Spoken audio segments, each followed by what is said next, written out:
안녕하세요. 파이팅 홍공TV입니다. 오늘은 중식조리기능사 필기 올인원 합격권 총정리 영상을 준비했습니다. 본 영상은 교재 없이 영상 시청만으로 필기 합격이 충분히 가능하도록 중식조리기능사 필기의 공통과목과 개별 과목을 한방에 정리할 수 있도록 구성하였습니다. 특히 2020년 개편 이후 그 비중이 높아지고 있는 재료 파트와 조리 실무 파트를 추가함으로써 영상을 처음부터 끝까지 두세 번만 반복해 보신다면 충분히 합격 점수 이상 획득 가능하리라 생각됩니다.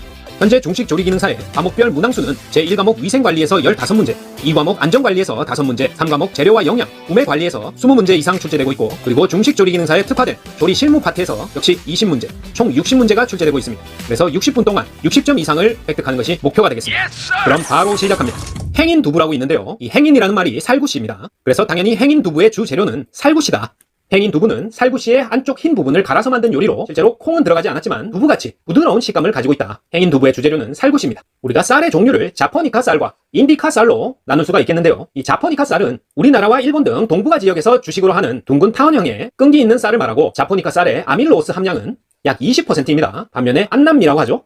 베트남 등 동남아와 중국 남부 지역에서 생산되는 인디카 쌀의 아밀로스 함량은 25%가 되겠습니다. 자포니카의 아밀로스 함량은 20%, 푸석푸석한 인디카 쌀의 아밀로스 함량은 25%다. 자, 이 자포니카 쌀은 일본형 쌀로 온난기후인 동북아시아 또는 미국 서해안에서 생산되는 쌀로 전 세계 쌀 생산량의 약 20%를 차지합니다. 짧고 둥근 형태로 물을 넣고 가열할 시에 끈기가 생긴다. 호화, 알파가 되는 거죠. 자포니카 쌀입니다. 자, 우리가 육류를 훈연할 때, 고기에 연기를 쬐서 향을 입힐 때 사용되는 나무로 참나무, 자작나무, 호두나무는 모두 훈연에 적합한 나무입니다. 하지만 소나무, 잣나무 등 침엽수는 송진이 타게 되면 그을음이 발생하기 때문에 훈연법에 적합하지 않다. 훈연법에 사용된 나무는 참나무, 자작나무, 호두나무가 적합합니다. 침엽수는 안 된다. 자, 중국 요리 중에 고급 요리나 궁중 음식이 발달한 지역, 주로 튀김이나 볶음 요리가 주를 이루는 지역은 고급 요리, 궁중 요리, 중국의 수도겠죠. 베이징, 북경 요리입니다. 북경 요리의 특징이 고급 요리, 궁중 음식이 발달했고 주로 튀김이나 볶음 요리가 많다. 자, 중국의 조리법과 대표 음식들을 연결하는 문제가 꼭 한 문제 이상씩 반드시 출제됩니다. 먼저 대표적인 세 가지 볶음조리법은 한자를 우리 발음과 중국 발음으로 시험에서 두 가지로 표현해 놓습니다. 초, 차오는 전분 없이 볶는 중국 요리의 대표적인 볶음조리법입니다.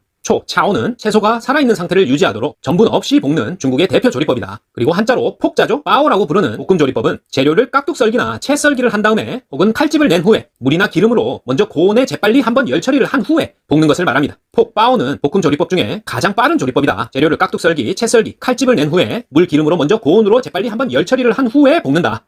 빠오입니다. 그 다음에 리우는 전분을 사용하여 볶는 겁니다. 자, 위에 차오는 전분 없이 볶는 것, 리우는 전분을 사용하여 볶는 것이다. 전분을 사용해서 볶은 다음에 소스를 추가해서 혼합해서 조리하는 것을 리우라고 한다. 자, 전분 없이 볶는 중국의 대표 조리법인 차오로 만들어진 음식은 고추 잡채, 부추 잡채, 당면 잡채 등 잡채류와 토마토 달걀 볶음, 이게 시험에 잘 나옵니다. 차오로 조리한 음식은 고추 잡채, 부추 잡채, 당면 잡채 등 잡채류와 토마토 달걀 볶음이 대표적 음식이다. 그리고 깍둑썰기, 채썰기, 칼집 낸 후에 먼저 고온으로 재빨리 한번 열처리 후에 볶는 것.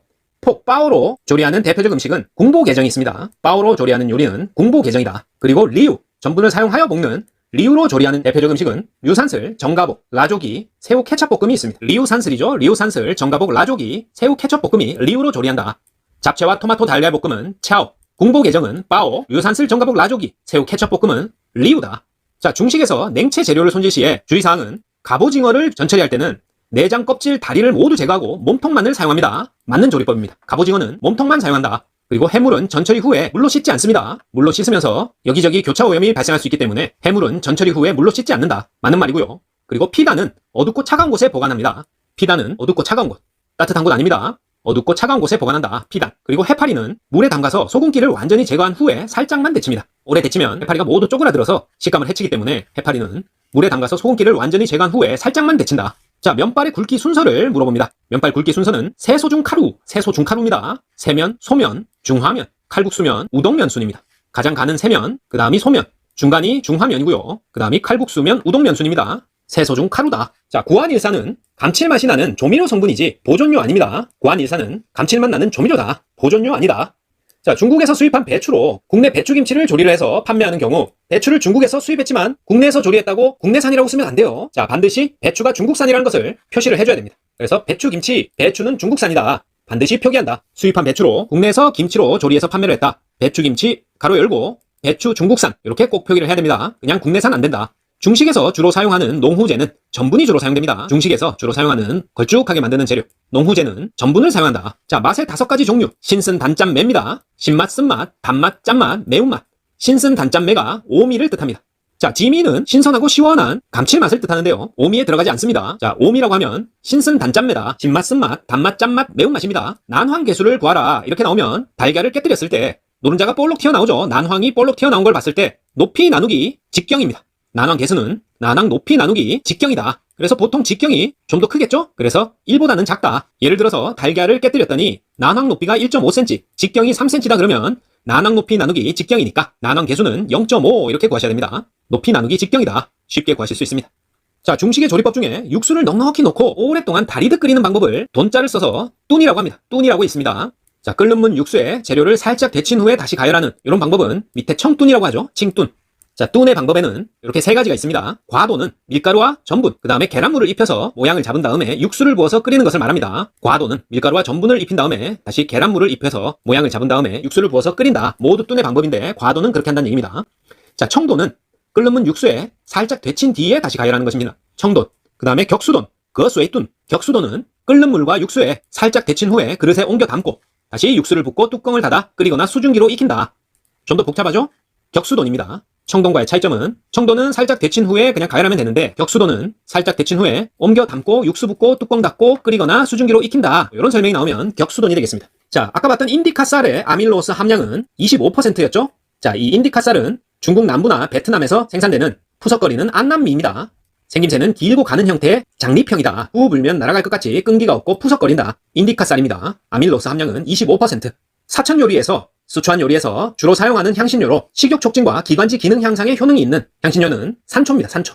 사천 요리에서 주로 사용하는 향신료로 식욕 촉진, 기관지 기능 향상에 효능이 있는 산초 기억해 주시고요. 자, 광동 요리의 특징은 소금과 기름을 적게 사용해서 담백한 맛을 낸다. 느끼하지 않다. 그런 특징이 있고 게, 뱀, 쥐, 원숭이 등 다양한 요리를 만들어냅니다. 대표적인 음식은 광동식 탕수육, 상어 지느러미 찜이죠. 샥스핀찜, 팔보채, 어린 통돼지 구이 등이 광동 요리의 대표적 음식이고 장식과 색채를 중시하고 동서양의 요리 스타일이 혼합되어 있다. 광동 요리의 특징이 되겠습니다. 소금과 기름을 적게 사용하여 담백한 맛을 내고 느끼하지 않다. 장식과 색채를 중시하고 동서양 요리가 혼합되어 있는 요리가 광동 요리가 되겠습니다.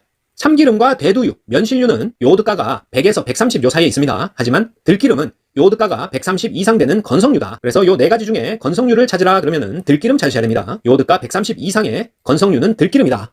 참기름, 대두유, 면실류는 요오드가 100에서 130이 되겠습니다. 자, 아까 봤던 중식의 볶음 조리법에 추가해서 중식의 조리법 중에 열 전도체의 종류에 따라 조리법을 나눌 수도 있는데요. 물을 이용하느냐, 기름을 이용하느냐, 증기를 이용해서 익히느냐에 따라서 조리법을 분류할 수가 있습니다. 그래서 문제는 다음 중 조리법의 종류가 다른 것은 하고 각 종류별로 묶여있는 것을 구별해낼 수 있어야 됩니다. 그래서 물을 이용해서 조리를 한다. 배, 소, 돈, 민이 되겠습니다. 바, 샤오, 뚠, 먼이 되겠고 기름을 이용해서 조리한다.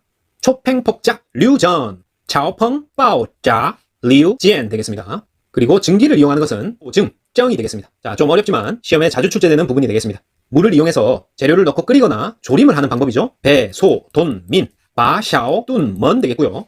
기름을 이용한다. 튀기거나 지지는 게 되겠습니다. 초, 차오, 팽펑, 폭바오, 작자, 류, 리우, 전, 찌엔이 되겠습니다. 그리고 증기를 이용하는 것은 증정이 되겠어요. 자, 그리고 발효시킨 메주콩에 고추를 갈아 넣고 양념을 첨가해서 매콤하게 만든 것이 두반장입니다. 또 반지향이 되겠죠. 또 반지향. 발효시킨 메주콩에 고추를 갈아 넣고 양념을 첨가해서 매콤하게 만든 또 반지향, 두반장입니다. 중식에서 후식은 더운 것부터 찬 것 순으로 바스를 가장 먼저 냅니다. 우리가 흔히들 마탕이라고 부르는 바스. 중국 발음입니다. 바스. 바스는 씨를 뽑다라는 뜻으로 따뜻한 후식입니다. 차가운 거 아니다. 바스고요. 자, 차가운 것은 요 아래에 타피오카를 주 재료로 해서 여러 가지 식재료를 혼합해서 냉장고에 차게 보관하는 자, 그림과 같은 후식이 시미루입니다. 시미루. 시미로. 자, 여기 투명한 알갱이가 이게 타피오카 알갱이가 되겠는데요. 이 버블티의 펄. 버블티의 펄도 이 타피오카로 만들죠. 그래서 타피오카를 주재료로 해서 망고나 메론 등 여러 가지 과일이나 식재료를 혼합해서 차갑게 내는 중국의 대표적인 후식이 시미루입니다. 시미루. 자, 채소류를 튀길 때 적당한 기름 온도는 160에서 170도예요. 채소류를 튀길 때 적당한 온도는 160에서 170도다. 버터나 마가린 등 발연점이 낮은 유지류는 튀긴 기름으로 적합하지 않습니다. 당연하겠죠. 버터나 마가린 등은 발연점이 낮아서 튀긴 기름으로 적합하지 않다.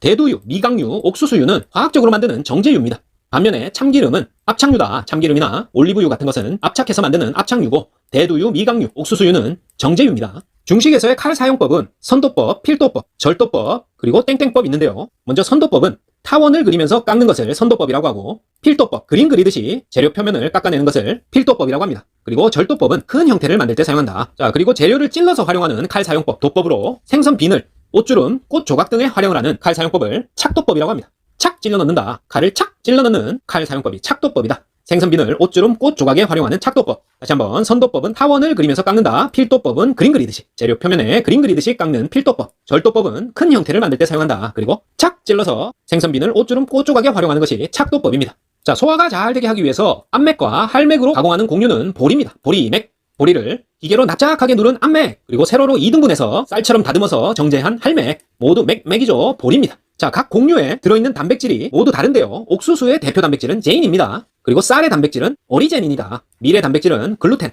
보리의 단백질은 호르데인이다. 호르데인, 보리, 옥수수 단백질 제인이고요. 쌀 단백질 오리제닌, 쌀오리, 밀글루, 밀은 글루텐이고 보리오르 호르데인입니다. 보리 호르데인. 면을 반죽할 때 원료분이 100이 들어가면 물은 35만큼 넣습니다. 면 반죽 시에 원료분이 100이면 물은 35다. 면발 폭을 구하는 방법은 30mm를 면발 번호로 나누면 됩니다. 그러면 폭, 굵기가 나온다. 예를 들어서 길이가 30mm인 10번면, 10번면은 30을 10으로 나누면 3mm가 폭이 되겠습니다. 면발 폭은 그냥 30mm를 면발 번호로 나누면 된다. 자, 화재 예방과 관련된 문제가 자주 출제되는데 뭐 다 상식선에서 풀 수 있는 거라 대부분 생략했습니다. 하지만 헷갈릴 수 있는 보기가 있어서 하나 소개하면, 화재 발생 위험 요소가 있는 기계 근처에는 접근하지 않는다. 옳은 내용 같죠? 화재 발생 위험 요소가 있으니까 접근하면 안 되는 거 아닌가 하지만 틀린 답입니다. 왜냐? 화재 발생 위험 요소가 있는 기계는 빨리 수리하고 정기 점검을 해야 된다. 그래서 무조건 피하거나 방치하면 더 큰 문제가 발생하기 때문에 미리 위험을 인지했다면 빨리 수리하고 정기 점검한다. 헷갈리지 마시고요. 그 다음에 보고의 독성분은 난소 부위에 가장 많습니다. 보고의 독성분, 테트로도톡신이죠. 난소 부위에 가장 많고, 그 다음에 간, 내장, 피부 순으로 많습니다. 리보플라빈은 비타민 B2죠. 비타민 B2, 리보플라빈은 물에 녹는 수용성 비타민입니다. 리보플라빈은 비타민 B2의 이름이고 물에 녹는 수용성 비타민이다. 간, 소고기, 버섯, 닭고기에 많이 들어있고요. 한 2개월 동안 충분히 섭취하지 못해서 결핍증이 발생하면 주로 입이 허는 것부터 시작해서 구순 구강염, 피부염과 백내장 등을 일으킵니다. 자, 고기 조림이나 고기를 삶을 때 잡내를 제거하고 대회향이라고 불리는 것은 팔각입니다. 팔각. 자, 이름 그대로 8개의 잎을 가진 꽃잎처럼 생겼고 원산지가 서인도고요. 매그놀리아라는 목련과 상록수의 열매로 중국 요리에 빠질 수 없는 그런 향신료가 되겠습니다. 고기를 조릴 때나 삶을 때 잡내를 제거하는 그러한 향신료고 대회향이라고 부른다. 따회시향이라고 부르는 팔각입니다. 자, 다시 한번 몇 가지 중식 조리법을 살펴보면, 웨이는 질긴 힘줄 등을 크게 썰어서 데친 후에 육수를 붓고 은근하게 익히는 것을 웨이라고 합니다. 질긴 힘줄이 키워드고 크게 썰어 데친 후에 육수 붓고 은근하게 익힌다. 반면에 뚜는 육수를 넉넉히 붓고 오래 다리는 방법이라고 그랬죠. 과돈, 칭돈, 격수돈, 거쉐이돈이 있습니다. 그리고 쭈라고 읽는 조리법은 고기를 작게 썰어서 육수를 붓고 불조절을 해가면서 삶는다. 작게 써는 건 쭈고요. 웨이는 질긴 힘줄을 크게 썰어서 데친 후 육수 붓고 익힌다. 웨이입니다. 자, 그리고 조리는 방법으로 주로 북경 요리에 쓰이는 바인데요. 조림을 기본으로 하고 조리 시간이 길다. 주로 북경 요리에 쓰인다. 바입니다. 자, 반건조 생면의 수분 함량은 20%입니다. 반건조 생면의 수분 함량은 20%로 줄여서 유통기간을 늘린다. 반건조 생면 수분 함량 20%. 수질의 분변 오염지표. 분변, 똥이죠, 똥. 오염지표는 대장균입니다. 장염 비브리오균 아니고 수질의 분변 오염지표는 대장균이다. 대장에 똥 들었으니까 분변 들었으니까 분변 오염지표는 대장균이다. 중식 볶음 조리 시에 가장 많이 사용되는 조리법으로 전분을 사용하지 않고 조리한 요리가 아닌 것은 뭐였죠? 차오죠. 볶음 조리 중에 가장 많이 사용되는 조리법이고 전분을 사용하지 않는다. 차오죠. 대표적인 음식은 뭐가 있었죠? 자, 잡채류와 토마토 달걀 볶음이 있었죠. 고추 잡채, 부추 잡채, 잡채류와 토마토 달걀 볶음이 전분을 사용하지 않고 볶아내는 차오로 조리한 요리다. 반면에 정가복은 리우로 조리한 거죠. 리우로 전분을 사용해서 조리한 겁니다. 리우는 전분을 사용해서 볶는 거다. 그리고 소스 추가해서 혼합해서 조리하는 방법이 리우입니다. 유산슬, 정가복, 라조기, 새우 케첩 볶음이 리우로 전분을 사용해서 조리하는 거고, 토마토 달걀 볶음과 고추 잡채, 칭지아오 로스 고추 잡채와 부추 잡채, 당면 잡채 등이 전분을 사용하지 않고 볶는 차오가 되겠습니다. 자, 수나 독소, 톡소이드를 사용하는 예방 접종으로 면역이 되는 그런 감염병은, 우리가 예방 접종을 할 때 생백신, 사백신, 그리고 독소를 순화시킨 수나 독소, 톡소이드를 사용하는데요. 자, 파상풍과 디프테리아는 수나 독소를 사용하는 예방 접종으로 면역이 되는 감염병입니다. 수나 독소, 톡소이드로 예방하는 파상풍과 디프테리아. 파디, 톡 쏘면 파닥파닥하죠? 톡 쏘면 파디파디한다. 수나 독소, 톡소로 예방하는 파디파디, 파상풍과 디프테리아입니다. 중국 음식을 조리하는 방법 중에 기름에 데쳐서 고기를 연화하는 방법으로 주로 소고기를 이런 방법으로 많이 연화하는데요. 바로 화라는 방법입니다. 화는 고기에 전분 계란물을 입혀서 낮은 온도의 기름에 데쳐내는 것을 말합니다. 기름에 데쳐서 고기를 연하는 방법, 화다. 잘게 자른 재료를 가열하여서 전분을 추가해서 묽은 죽과 같은 형태로 조리하는 것을 회이라고 합니다. 회이는 잘게 자른 재료를 가열해서 전분을 추가해서 죽과 같은 형태, 묽은 죽과 같은 형태, 이게 키워드입니다. 회이다. 회입니다. 회반죽 생각하시면 되겠어요. 자, 이 회는 홍회, 청회, 백회, 소회의 여러 가지 종류가 있는데요. 일단 홍회는 황설탕과 간장, 전분을 사용해서 진한 농도로 조리한다. 홍회고요. 청회는 전분이 들어가 있지 않습니다. 맑을 청. 맑으니까 전분은 들어가지 않는다. 홍회는 걸쭉한 것, 청회는 전분 없는 것. 그리고 백회는 그래도 흰색이니까 전분이 소량 들어가 있는 겁니다. 그리고 소회는 기름과 재료에다가 향신료와 양념을 넣고 같이 조리하는 것. 같이 조리하는 게 소회고, 백회는 전분 소량, 청회는 전분 없고, 홍회는 전분을 사용해서 제일 걸쭉한 진한 농도로 조리하는 것이다. 모두 죽과 같은 형태로 조리하는 회 조리법이었습니다. 식품위생과 관련된 곰팡이의 특징을 보겠습니다. 곰팡이는 건조식품을 잘 변질시키고 수분이 많이 필요 없죠. 대부분의 생육에 산소를 요구하는 절대 호기성 미생물입니다. 그리고 곰팡이 독을 생성하는 것도 있다. 모두 곰팡이의 특징입니다. 하지만 일반적으로 생육 속도가 세균에 비해서 빠르다 하면 틀려요. 세균이 더 빠릅니다. 곰팡이의 특징은 건조식품을 잘 변질시키고 대부분 생육에 산소를 요구하는 절대 호기성 미생물이다. 그리고 곰팡이 독을 생성하는 것도 있다. 하지만 생육 속도가 세균에 비해서 빠르다 하면 틀립니다. 미생물의 생육에 필요한 수분 활성도의 크기를 비교해보면 세균이 수분을 가장 많이 요구하고 그 다음에 효모, 그 다음에 곰팡이입니다. 생육에 수분을 요구하는 정도인 수분 활성도는 세균이 제일 크고 그 다음에 효모, 곰팡이 순입니다. 세효곰입니다. 세균, 효모, 곰팡이 순이다. 신맛 성분이 알맞게 짝져진 것은 구연산은 감귤류, 젖산은 김치류, 주석산은 포도입니다. 하지만 호박산이 늙은 호박이다. 자, 늙은 호박 아니고 호박산은 조개류에 많습니다. 구연산은 감귤류, 젖산은 김치류, 주석산은 포도, 호박산은 호박에 많은 게 아니고 조개류에 많습니다. 우리가 카제인은 인단백질입니다. 카제인은 인단백질이다. 전분식품의 노화를 억제하는 방법은 설탕을 첨가하거나 유화제를 사용하거나 아니면 수분을 15% 이하로 한다. 다 맞는 방법입니다. 전분식품의 노화를 억제하는 방법은 설탕 첨가, 유화제 사용, 수분 15% 이하로 한다. 다 맞고요. 식품을 냉장 보관한다. 틀렸습니다. 냉장 보관한다고 전분식품 노화 억제되지 않습니다. 설탕 첨가, 유화제 사용, 수분 15% 이하로 한다. 노화 억제 방법. 완두콩 통조림을 가열해도 녹색이 유지되는 이유는 구립클로로필 때문입니다. 구립클로로필 때문에 완두콩 통조림은 가열해도 녹색이 유지된다. 구립클로로필. 당근은 생식하는 것보다 기름에 볶는 조리법이 좋습니다. 당근은 생식보다는 기름에 볶아야 제맛이다. 당근은 생식보다 기름에 볶는 조리법이 좋다. 파라티온, 말라티온과 같이 독성이 강하지만 빨리 분해되어 만성 중독을 일으키지는 않는 농약은 무엇인가? 유기인제 농약입니다. 유기인제 농약은 독성이 강하지만 빨리 분해되어 만성 중독을 일으키지 않는 농약입니다. 유기인제 농약. 유기염소제 아니고 유기불소제 아니고 유기수은제 아닙니다. 그냥 유기인제 농약이 만성 중독 일으키지 않는 농약입니다. 식품위생법상 식품을 제조 가공 또는 보존하는 과정에서 식품에 넣거나 섞거나 또는 식품을 적시는 등에 사용하는 물질을 바로 식품 첨가물이라고 합니다. 넣거나 섞거나 적시는 물질, 식품 제조 가공 보존할 때 식품에 넣거나 섞거나 적시는 물질, 그게 바로 식품 첨가물입니다. 소금 절임 시에 저장성이 좋아지는 이유는 무엇일까요? 고삼투성에 의한 탈수 효과 때문에 미생물 생육이 억제되기 때문이다. 이걸 답으로 찾으셔야 됩니다. 고삼투성에 의해서 탈수 효과로 미생물 생육이 억제되기 때문에 소금 절임을 해서 저장성을 좋게 합니다. pH 농도의 높낮이와는 상관없어요. 보기에 pH 관련된 보기가 나온다? 답이 아닙니다. 소금 절임 저장성 좋아지는 이유는 고삼투성에 의한 탈수 효과로 미생물 생육이 억제되기 때문이다. 밀가루의 용도별 분류 기준으로 그 성분이 되는 것은 글루텐입니다. 글루텐을 기준으로 밀가루를 용도별로 분류합니다. 달걀을 이용한 조리식품에는 오믈렛, 수란, 커스터드 있지만 치즈 아니겠죠? 베타 전분이 가열에 의해 알파 전분으로 되는 현상을 호화라고 합니다. 베타 전분이 가열에 의해서 알파 전분으로 되는 현상을 호화 현상이라고 한다. 조리사 면허 취소에 해당하지 않는 것은 자, 어떻게 되면 조리사 면허 취소가 되냐? 식중독이나 그 밖에 위생과 관련한 중대한 사고 발생에 직무상의 책임이 있는 경우 면허 취소됩니다. 면허를 타인에게 대여하여 사용하게 한 경우 면허 취소됩니다. 조리사가 마약이나 그 밖에 약물에 중독이 된 경우 면허 취소됩니다. 하지만 조리사 면허의 취소 처분받고 그날로부터 2년이 지나지 않았다고 해서 또 취소가 되지 않아요. 이건 뭐 취소될 면허도 없는 상태 아닙니까? 자, 넘어가겠습니다. 식품위생법상 식중독 환자를 진단하는 의사는 누구에게 제일 먼저 보고해야 되는가? 관할 시장 군수 구청장입니다. 관할 시장 군수 구청장에게 보고한다. 식중독 환자를 진단하는 의사는 관할 시장 군수 구청장에게 제일 먼저 보고해야 됩니다. 장관, 경찰서장, 보건소장 아니고 시장 군수 구청장에게 보고한다. 중성지방의 구성 성분은 지방산과 글리세롤입니다. 중성지방은 찌글찌글, 중성지방 찌글찌글, 지방산과 글리세롤입니다. 젓갈의 숙성에 대해 틀린 것은 젓갈은 농도가 묽으면 부패하기 쉽고 호염균의 작용이 일어날 수 있고 자기소화 효소 작용에 의한 것이다. 모두 맞는 말입니다. 하지만 새우젓의 소금 사용량은 60%라고 하면 되고 30에서 40%가 적당합니다. 젓갈은 농도가 묽으면 오히려 부패하기 쉽고 호염균의 작용이 일어날 수 있으며 자기소화 효소 작용에 의해 숙성된다. 하지만 새우젓의 소금 사용량은 60% 아니고 30에서 40%가 적당하다.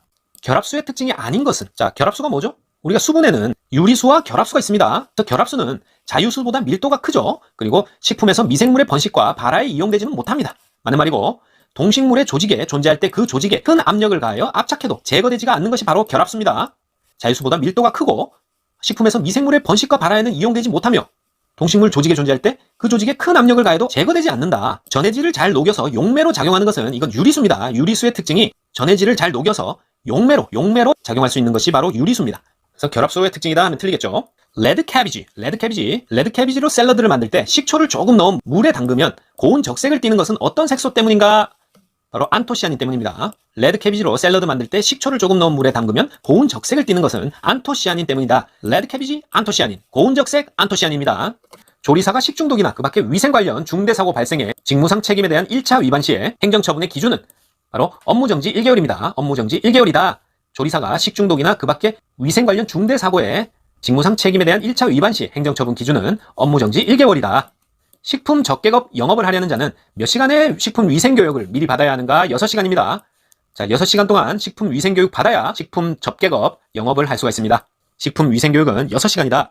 즉석 판매 제조, 가공업선에 원하는 만큼 덜어서 직접 최종 소비자에게 판매하는 대상 식품은 어떤 게 있을까요? 된장, 식빵, 우동은 괜찮습니다. 된장, 식빵, 우동은 자, 업소 내에서 원하는 만큼 덜어서 직접 최종 소비자에게 판매할 수 있습니다. 하지만 어육 제품 안 됩니다. 된장, 식빵, 우동은 원하는 만큼 덜어서 최종 소비자에게 판매할 수 있고 어육 제품은 안 된다. 식품 첨가물의 주요 용도로 연결이 옳은 것은 자, 호박산은 산도 조절제입니다. 호박산은 산도 조절제다. 이산화티타늄은 발색제가 아니라 착색제입니다. 그리고 명반은 보존료가 아니라 응결제, 매염제입니다. 응결을 시키거나 염색을 매게 하는 작용을 한다. 3-이산화철은 표백제가 아니라 착색제입니다. 바나나의 꼭지나 곤약 등을 착색하는 데 쓰입니다. 그래서 호박산은 산도 조절제, 이산화티타늄은 착색제, 명반은 응결제, 매염제고요. 3-이산화철은 착색제, 바나나, 곤약 등의 착색제다. 대장균의 최적 증식 온도 범위는 30에서 40도입니다. 우리가 여름철 기승을 부리는 대장균의 최적 증식 온도 범위는 30에서 40도다. 식품에 존재하는 유기물질을 고온으로 가열할 때 단백질이나 지방이 분해되어 생기는 유해물질을 다환방향족 탄화수소라고 합니다. 다환방향족 탄화수소는 식품에 존재하는 유기물질을 고온으로 가열할 때 단백질이나 지방이 분해되어 생기는 유해물질이다. 다환방향족 탄화수소였고요. 60도씨에서 30분간 가열하면 식품 안전에 위해가 되지 않는 세균은 살모넬라균입니다. 살모넬라균은 60도에서 30분간 가열하면 모두 죽습니다. 살모넬라균. 섭조계에서 문제를 일으킬 수 있는 독소 성분은 삭시톡신입니다. 삭시톡신은 섭조계에서 문제를 일으킬 수 있는 독소 성분이다. 섭조계 삭시토신. 요구르트 제조는 우유 단백질의 응고성을 이용한 겁니다. 요구르트는 우유 단백질이 응고된 거죠? 요구르트 제조는 우유 단백질의 응고성을 이용한 거다. 어패류의 선도평가, 신선도평가에 이용되는 지표 성분은 트리메틸아민입니다. 트리메틸아민은 어패류의 신선도평가에 이용되는 지표 성분이다. 식품의 변화 현상에 대해서 알아보면 산패는 유지식품의 지방질 산화를 말하고 부패는 단백질과 유기물이 부패해서 미생물에 의해 분해되는 걸 말합니다. 그리고 변질은 식품의 품질이 저하되는 걸 말합니다. 하지만 발효는 화학물질에 의한 유기화합물의 분해가 아닙니다. 발효 역시 미생물에 의한 유기화합물의 분해입니다. 발효 역시 부패와 마찬가지로 미생물에 의한 유기화합물 분해지만 발효는 우리 몸에 이로 물질이 생겨난다는 게 부패와의 차이점이죠. 국가보건수준평가용으로 가장 많이 사용되는 지표는 영아 사망률입니다. 한 국가의 보건수준평가용으로 가장 많이 사용되는 지표는 영아 사망률이다. 모든 미생물을 제거하여 무균 상태로 하는 조작은 멸균입니다. 모든 미생물을 제거해서 무균 상태로 만든 조작은 멸균이다. 식품 첨가물 중에 보존료의 목적은 미생물에 의한 부패를 방지하는 겁니다. 보존료의 목적은 미생물에 의한 부패 방지다. 알레르기성 식중독을 유발하는 것은 모르가넬라 모르가니는 알레르기성 식중독을 유발합니다. 알레르기성 식중독 모르가넬라 모르가니. 내가 알레르기인 거 몰라? 모르가넬라 모르가니. 식품에서 자연적으로 발생하는 유독물질을 통해 식중독을 일으킬 수 있는 식품과 가장 거리가 먼 것은 모시조개, 피마자, 미숙한 매실 모두 자연적으로 발생하는 유독물질에 의해 식중독을 일으킬 수 있는 식품입니다. 하지만 표고버섯은 아닙니다. 표고버섯은 식중독 일으키지 않고 모시조개, 피마자, 미숙한 매실은 식중독 일으킵니다. 소시지 등 가공육 육색을 고정하기 위해서 첨가하는 식품 첨가물은 발색제입니다. 발색제. 소세지, 발색제. 소세지 등 육가공 육색을 고정하기 위해서 발색제를 첨가합니다. 착색제 아니고 발색제다. 소독의 지표가 되는 소독제는 석탄산입니다. 자, 석탄산이 소독의 지표가 됩니다. 밑에 거 다 아닙니다. 석탄산이 소독의 지표가 된다. 소독의 지표 석탄산. 과거 일본의 미나마타병의 집단 발병 원인이 되는 중금속은 수은입니다. 수은이 미나마타병 집단 발병 원인이다. 미나마타 수은입니다. 칼슘과 인이 소변 중으로 유출되는 골연화증, 신장장애 등을 유발하는 중금속은 카드뮴입니다. 카드뮴. 골연화증, 신장장애는 카드뮴이다. 자, 총리령에 의하면 보존식은 매회 1인분 분량을 영하 18도 이하로 144시간 이상 보관을 해야 됩니다. 총리령에 따르면 보존식일 경우 매회 1인분 분량을 영하 18도씨 이하로 144시간 이상 보관할 것. 이런 규정이 있습니다. 난황색소는 카로티노이드입니다. 난황색소는 카로티노이드다. 난황색소 카로티노이드. 딸기잼 제조 과정 중에 단백질 변성 응고작용은 일어나지 않습니다. 단백질 변성 응고작용이 일어나는 것 중에 딸기잼 제조는 없다. 그럼 어떤 과정이 단백질 변성 응고작용이 일어나는가? 딸기잼 말고 치즈 가공, 두부 제조, 달걀 삶기에서 단백질 변성 응고작용이 일어납니다. 치즈 가공, 두부 제조, 달걀 삶기에서는 일어나고 딸기잼 제조에서는 단백질 변성 응고작용이 일어나지 않는다. 자, DTP 기본 접종과 관계 있는 병은 디프테리아, 파상풍, 백일해입니다. 풍진과 관련 없어요. DTP. DTP는 디프테리아, 파상풍, 그 다음에 백일해입니다. 디파백이 DTP 디파백입니다. 디프테리아, 파상풍, 백일해, 디파백, DTP는 디파백. 모카씨의 독은 고시폴입니다. 모카씨의 독은 뭔가? 고시폴입니다. 모카씨의 독은 고시폴이다. 사용이 허가된 산미료는 구연산입니다. 계피산, 말톨, 초산에틸 이런 거는 사용 허가된 산미료 아닙니다. 자, 구연산이 사용이 허가된 산미료다. 육류 발색제 아질산염이 블라블라블라 반응하여 생성되는 발암성 물질은 니트로사민입니다. 니트로사민. 아질산염 니트로사민입니다. 육류 발색제 아질산염이 블라블라블라 반응하여 생성되는 발암성 물질은 니트로사민. 우유의 균질화에 대한 설명이 아닌 것은 지방구의 크기를 0.1에서 2.2 마이크로미터 정도로 균일하게 만들 수 있고 지방의 소화를 용이하게 한다. 큰 지방구의 크림층 형성을 방지한다. 자, 우유의 균질화라는 게 우유를 스트레이너, 거름망 등으로 아주 잘게 쪼개는 겁니다. 우유의 지방을 잘게 또 쪼개는 게 우유의 균질화입니다. 잘게 쪼개서 우유 지방구의 크기를 균일하게 만들고 지방의 소화를 용이하게 하고 큰 지방구 크림층 형성을 방지합니다. 하지만 탈지유는 지방을 잘게 쪼갠 게 아니고 지방을 걷어낸 거죠. 탈지유를 첨가하여 지방의 함량을 맞춘다. 이 말은 틀린 말입니다. 우유의 균질화는 지방을 잘게 쪼개서 균일하게 만드는 건데 탈지유를 첨가하여 지방의 함량을 맞춘다는 틀린 말이다. 섬유소와 한천에 대한 설명 중 틀린 것은 자, 섬유소와 한천은 체내에서 소화되지 않는다. 맞고요. 변비를 예방한다. 맞습니다. 모두 다당류이다. 맞는 말입니다. 하지만 산을 첨가하여 가열하면 분해되지 않는다. 아니고 산을 첨가하면 분해됩니다. 섬유소와 한천에 산을 첨가하여 가열하면 분해된다. 그래서 분해 안 된다는 틀렸어요. 섬유소와 한천은 체내에서 소화되지 않고 변비를 예방하고 모두 다당류이다. 그리고 산을 첨가하여 가열하면 분해된다. 미생물의 3대 생육 조건에는 수분, 온도, 영양소입니다. 수분, 온도, 영양소는 미생물의 3대 생육 조건이다. 탄수화물 5탄당에 해당되는 것은 자일로스, 아라비노스, 리보스 이렇게는 탄수화물 5탄당에 해당하고 갈락토스는 해당되지 않습니다. 자일로스, 아라비노스, 리보스, 짜리 앞자만 따서 짜리는 탄수화물 5탄당입니다. 황합류 아미노산에는 어떤 게 있는가? 시스테인, 메티오닌, 시시메가 황합류 아미노산입니다. 황합류 아미노산에는 시스테인, 메티오닌 있습니다. 시시메. 하지만 트레오닌 아닙니다. 트레오닌은 황합류 아미노산 아니다. 전자레인지의 주된 조리 원리는 초단파입니다. 초단파. 전자레인지 초단파예요. CA 저장에 가장 적합한 식품은 과일류입니다. 과일류. CA 저장에 가장 적합한 식품. CA 저장, Controlled Atmosphere Storage. CA 저장에 가장 적합한 식품에는 청과류, 과일류가 있습니다. CA 저장은 이산화탄소, 질소, 산소 등 대기 조성 성분을 조절해서 오랫동안 보관에 적합하도록 만드는 건데요. 이산화탄소와 질소의 함량은 높이고 보통 산소량을 줄여서 산화를 방지하게 되겠습니다. 그래서 CA 저장에 가장 적합한 식품류는 청과류, 과일류다. 우유 아니고 생선류 아닙니다. 과일의 일반적인 특성과 달리 지방 함량이 가장 높은 과일은 아보카도입니다. 아보카도는 과일의 일반적 특성과 달리 지방 함량이 가장 높은 과일입니다. 열 전도율이 커서 열을 전달하기 쉬운 조리기구 재질은 알루미늄입니다. 알루미늄은 열 전도율이 커서 열을 전달하기 쉬운 조리기구 재질이에요. 과실의 젤리와 삼요소는 당, 산, 팩틴입니다. 당산, 팩틴. 당산, 팩틴이 과일의 젤리와 삼요소입니다. 젤라틴 아닙니다. 당산, 팩틴이 과실의 젤리와 삼요소다.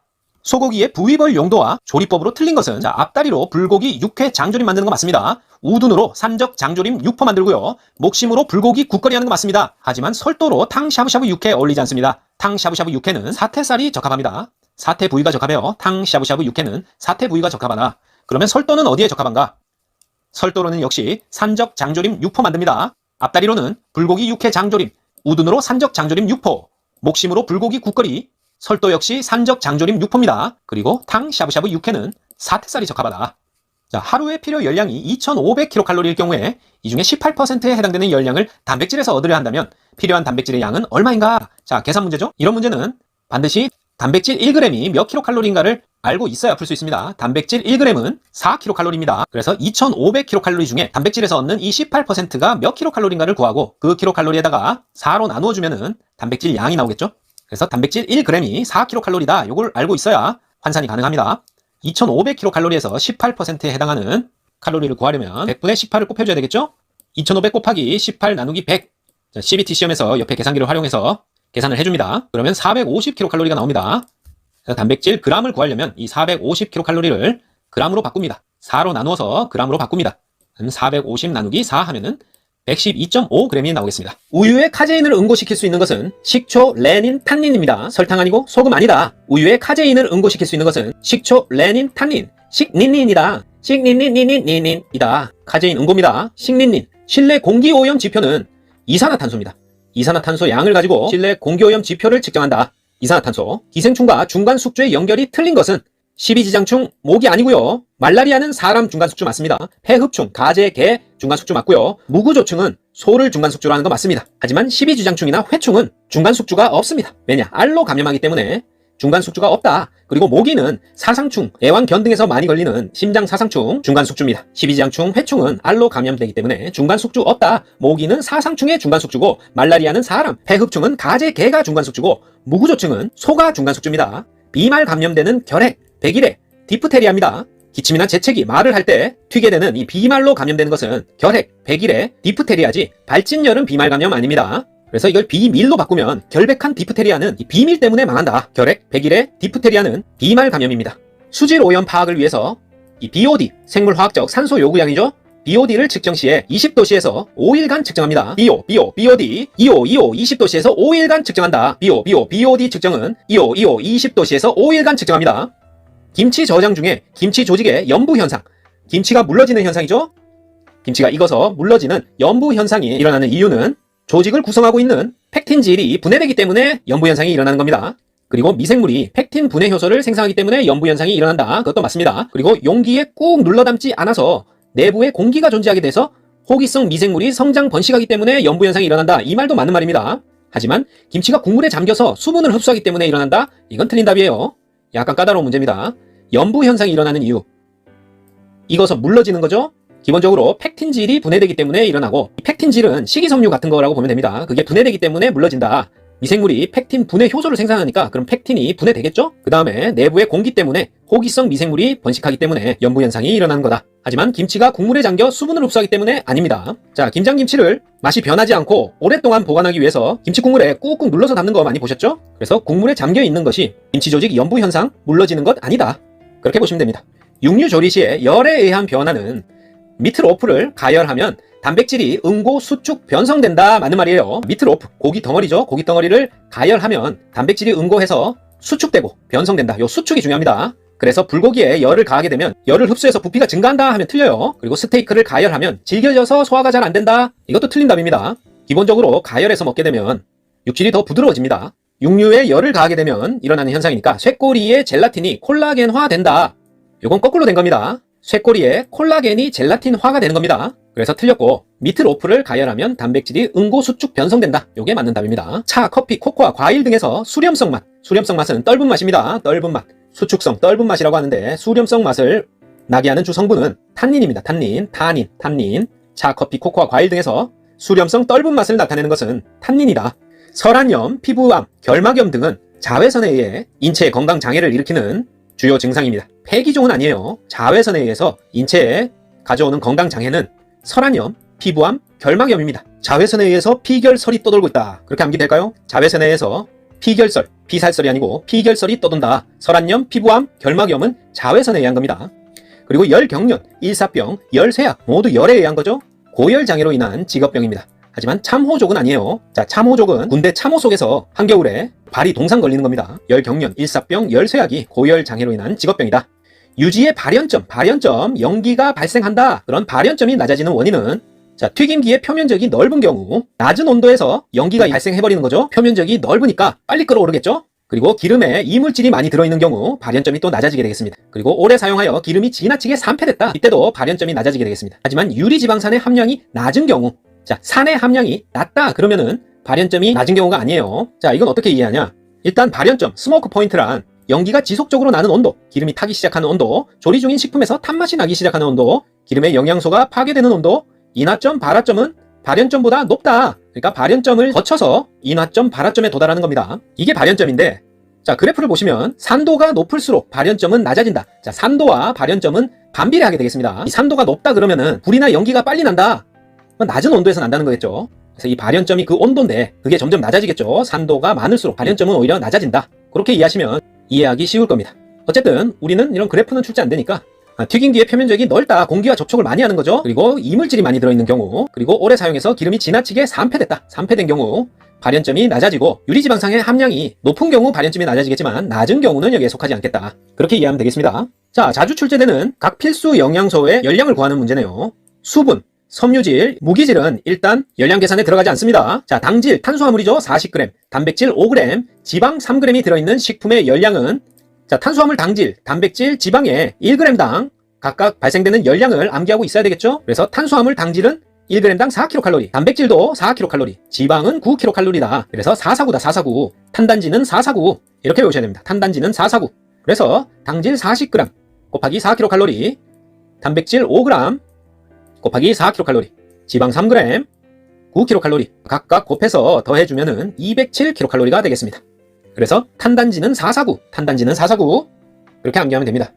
자, 1인 1식 급수량이 가장 많이 필요한 시설은 병원 급식입니다. 1인 1식 급수량이 가장 많이 필요한 시설은 학교 보통 산업체 급식 아니고 병원 급식입니다. 생선의 비린내를 억제하는 방법은 물로 깨끗이 씻어 수용성 냄새 성분을 제거한다. 조리 전에 우유에 담가둔다. 생선 단백질이 응고된 후에 생강을 넣는다. 다 비린내 억제 방법 맞고요. 처음부터 뚜껑 닫고 끓여서 생선을 완전히 응고시킨다. 아닙니다. 뚜껑 닫으면 더 비린내가 납니다. 생선 비린내 억제 방법은 물로 깨끗이 씻고 조리 전에 우유에 담가두고 단백질 응고 후에 생강을 넣어줍니다. 조리 시 비타민과 무기질의 변화를 살펴보면 비타민 A는 지방 음식과 함께 섭취할 때 흡수율이 높아진다. O. 지방 음식과 함께 섭취할 때 흡수율이 높아진다. O입니다. 하지만 비타민 D는 자외선과 접하는 부분이 클수록 오래 끓일수록 파괴율이 높아진다. X예요. 매우 안정된 생체 원소입니다. 우리가 자외선을 쐬야지만 비타민 D가 우리 몸속에서 생산되죠. 그래서 접하는 부분이 클수록 파괴율 높아진다 아니고 오래 끓일수록 파괴율 높아진다 아니에요. 그대로 존재합니다. 안정된 생체 원소다. 과일을 깎을 때 쇠칼을 사용하는 것이 맛, 영양가, 외관상 좋다. 상식적으로도 아니죠. 쇠칼로 깎게 되면 갈변이 가속되고 영양소가 파괴됩니다. 조리 시에 첨가하는 물질의 역할을 보면 식염은 면 반죽의 탄성 증가 맞습니다. 식초는 백색 채소의 색고정, 구리는 녹색 채소의 색고정 이것도 맞고요. 하지만 중조는 베이킹소다죠. 탄산수소 나트륨. 중조는 팩틴 물질의 불용성을 강화한다. 틀렸습니다. 그런 기능 없고 중조의 역할은 알칼리를 띠기 때문에 산성을 중화시킬 때 씁니다. 그리고 아까 팩틴은 식이섬유라고 했죠. 수용성 식이섬유입니다. 팩틴 물질의 불용성을 강화한다 이 말 자체가 틀렸어요. 그래서 식염은 면 반죽 탄성 증가, 식초는 백색 채소 색고정, 구리는 녹색 채소 색고정이다. 중조, 베이킹소다는 알칼리를 띈다. 팩틴은 수용성 식이섬유다. 이런 사실을 알고 넘어가면 되겠습니다. 과일 향기의 주성분은 에스테르입니다. 에스테르. 과일 향기가 주로 나는 향수 브랜드 에스테르입니다. 알데히드 아닙니다. 불건성류에 속하는 것은 땅콩 기름입니다. 자, 우리가 식용으로 먹는 그런 유지에는 건성류, 반건성류, 불건성류 있는데요. 자, 하나씩 살펴보면 건성류에는 아마인류, 들기름이 속합니다. 자, 이를 나누는 기준은 요오드가인데요. 요오드 값이 130 이상이 드라잉 오일, 건성류고요. 100에서 130까지가 반건성류입니다. 그리고 아이오딘 값이라고도 하는 이 요오드 값이 100 이하인 것이 바로 불건성류. 우리가 흔히 사용하는 올리브유나 땅콩류, 팜유 같은 것들이 불건성류에 속합니다. 건강에 좋고 나쁘고와는 상관없어요. 그래서 이 정도를 알고 있어야 풀 수 있는 문제입니다. 불건성류에 속하는 것은 땅콩 기름이다. 들기름은 건성류, 대두유는 콩기름이죠. 반건성류고 옥수수 기름도 반건성류입니다. 그래서 건성류, 반건성류, 불건성류는 요오드 값으로 결정되는데 불건성류는 아까 말했듯이 요오드 값 100 이하라서 산소와 화합을 안 해서 공기 중에서 잘 굳지 않는다, 산패되지 않는다, 그런 산패도와 관련이 있습니다. 찹쌀은 아밀로펙틴으로 이루어져 있다. 옵니다.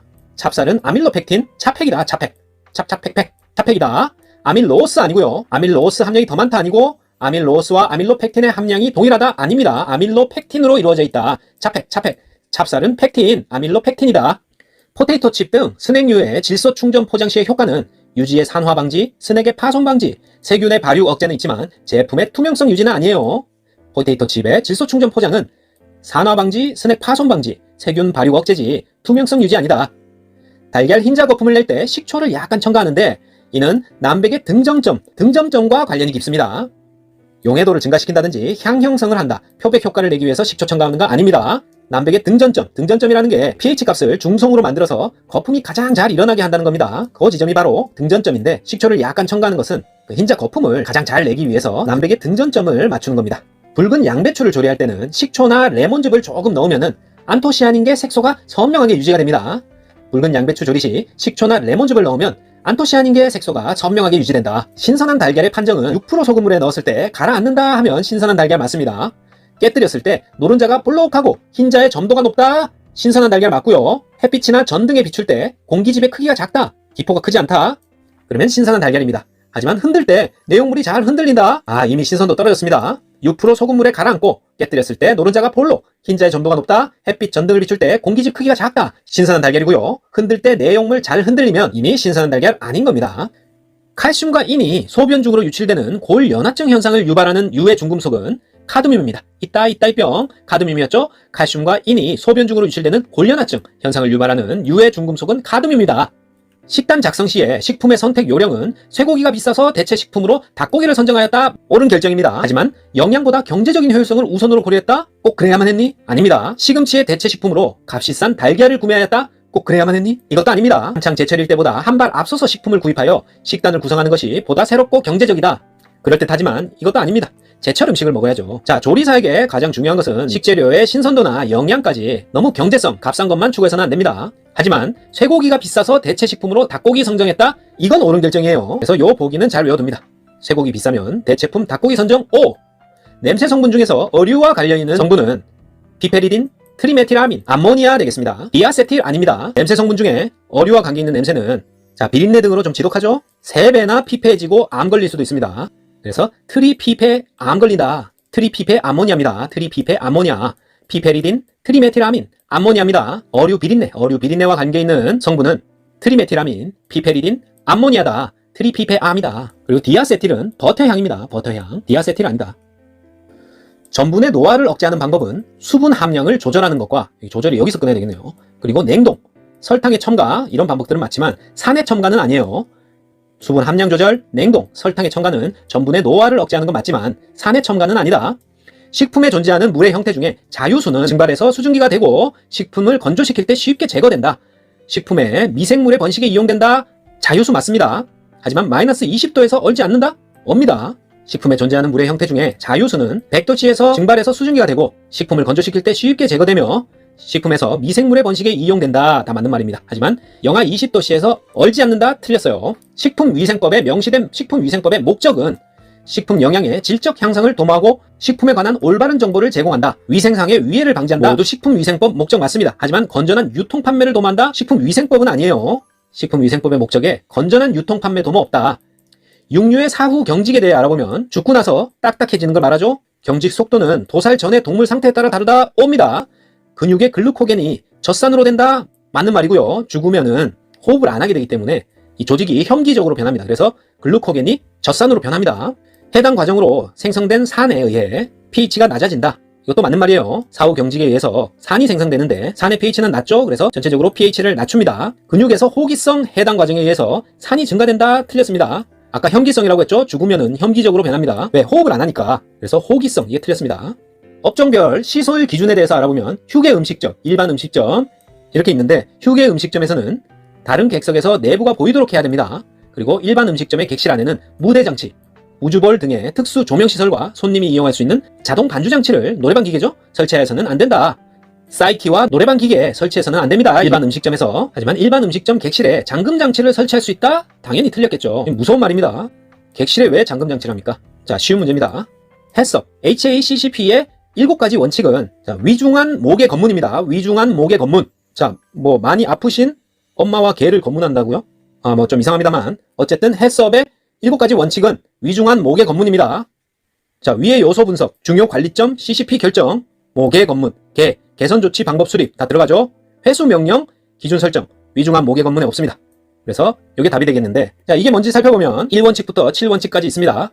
위의 요소 분석, 중요 관리점 결정, CCP 한계 기준 설정, CCP 모니터링 체계 확립, 개선 조치 방법 수립, 검증 절차 및 방법 수립, 문서화 및 기록 유지 방법입니다. 하나하나 외워야 할 필요도 못 느끼는 것입니다. 그래서 그냥 위중한 목의 검문으로 외웁니다. 위중하신 엄마와 애완견을 검문하자. 해썹의 7대 원칙입니다. 위중한 목의 검문. 식품을 조리 또는 가공 시에 생성되는 유해 물질과 생성 원인을 잘 연결시켜 알아봐야 됩니다. N니트로소아민, 유가공품의 발색제 사용으로 인한 아질산과 아민과의 반응 생성물이 바로 N-니트로소아민이라는 유해 물질이 되겠습니다. 다환 방향족 탄화수소, 유기물질을 고온으로 가열할 때 생성되는 단백질이나 지방의 분해 생성물인데, 자, 고온으로 가열할 때 발생된다. 다환 방향족 탄화수소, 이렇게 알아두십니다. 아크릴아미드는 전분식품 가열 시에 아미노산과 당의 열에 의한 결합 반응 생성물입니다. 역시 유해 물질이죠. 아크릴아미드. 그리고 헤테로고리아민입니다. 생선을 굽거나 튀길 때 발생하는 발암 물질입니다. 생선을 굽거나 튀길 때 발생하는 헤테로고리아민입니다. 주류 제조 시에 에탄올과 카바밀기의 반응에 의해서 생성되는 게 헤테로고리아민은 아니고 에틸카바메이트입니다. 에틸카바메이트. 주류 제조 시에 에탄올과 카바밀기의 반응에 의해서 생성되는 에틸카바메이트입니다. 생선을 굽거나 튀길 때 발생하는 것은 헤테입니다. 헤테로고리아민입니다.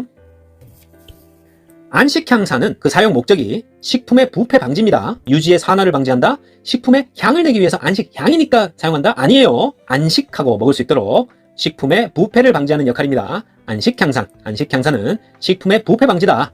포도상구균, 장염비브리오균, 보툴리늄 독소, 살모넬라균은 포장보살이죠. 세균으로 인한 식중독입니다. 하지만 아플라톡신은 아닙니다. 이건 자연독이에요. 포도상구균, 장염비브리오균, 보툴리늄 독소, 살모넬라균. 자, 이런 걸 모두 가지고 있는 우리 보살님이 포장보살입니다. 포장보살은 세균으로 인해 식중독 걸렸다. 세균으로 인한 식중독균은 포도상구균, 장염비브리오균, 보툴리늄 독소, 살모넬라균입니다. 포장보살. 중온균 증식의 최적 온도는 중간이니까 25에서 37도입니다. 그냥 여름 날씨죠? 25에서 37도가 중온균의 증식의 최적 온도입니다. 판매 목적으로 식품 등을 제조, 가공, 소분, 수입 또는 판매한 영업자는 해당 식품이 식품 등의 위해와 관련이 있는 규정으로 위반하여 유통 중인 식품의 회수 계획을 보고해야 하는 대상은 시도지사, 시장군수구청장, 식품의약품안전처장이지 보건소장에게 보고하지 않습니다. 보건소장에게까지 보고하지 않고 그 윗단계인 시도지사, 시장군수구청장, 식품의약품안전처장한테 뭐를 보고한다? 식품 등 위해 요소와 관련 있는 규정을 위반해서 유통 중인 식품을 회수해야 될 때 그 회수 계획을 보고해야 되는 사람들입니다. 자, 놓칠 수 없는 쉬운 계산 문제 한 문제만 더 보겠습니다.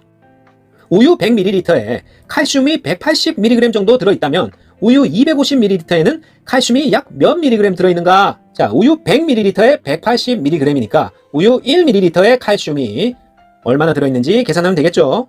1.8mg이겠죠? 1.8mg 나옵니다. 그래서 1ml에는 1.8이니까 250ml에는 250을 곱해주면 450mg 되겠습니다. 1번이 정답이겠네요. 이런 문제는 꼭 놓치면 안 되겠죠? 어떤 단백질의 질소 함량이 18%라면 이 단백질의 질소 계수는 약 얼마인가? 딱 한 가지 공식만 알고 계시면 됩니다. 질소 계수는 100%량이다. 질소 계수는 100%량이다. 퍼는 나누기죠? 그래서 질소 계수는 100 나누기 질소 함량입니다. 질소 함량이 18%라고 했기 때문에 그대로 100%량 100 나누기 18 하면 질소 계수는 5.56 나옵니다. 왼쪽 아래쪽에 CBT 시험에서 계산기를 켜셔서 간단하게 답을 구하실 수 있습니다.